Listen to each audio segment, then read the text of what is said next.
Hello, everyone. This is Pastor Steve DeVore from Antioch Christian Church with this week's 3-minute message.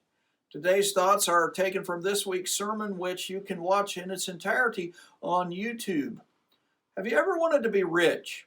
I have to admit that there have been times in my life when I have speculated about winning the lottery and what I would do with all that money. But the truth is, compared to the rest of the world, Americans are rich already. According to my online research, if you make $50,000 a year, your income is greater than 99% of the world's population. The problem with having wealth is that it tends to draw our attention toward temporary trinkets and worldly pleasures, and it pulls our hearts away from God.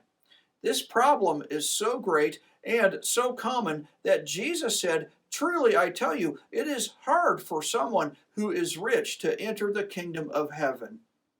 This warning should be a red flag for all of us.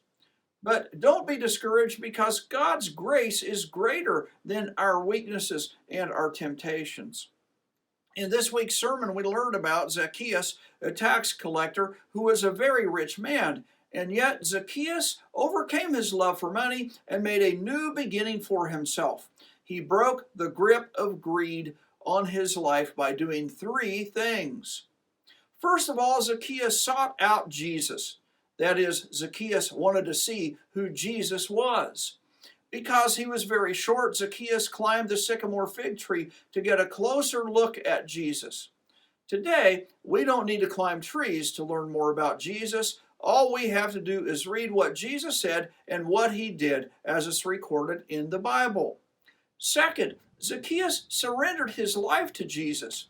He did this by welcoming Jesus into his home with joy and by submitting to him as his Lord.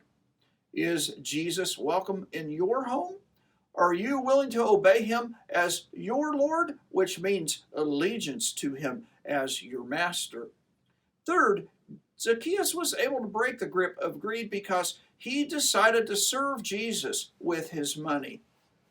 The truth is, our money isn't really ours. Our money, as well as everything we have on this earth, actually belongs to God, and we are merely managers of the things that God has provided for our use. The biblical word for this is stewardship, and practicing faithful stewardship is a great way to overcome the grip of greed. If you want to know more about Zacchaeus and how to overcome the grip of greed, let me encourage you to listen to my Sunday morning message from November 29th, 2020. Meanwhile, may you have a great day and a blessed week.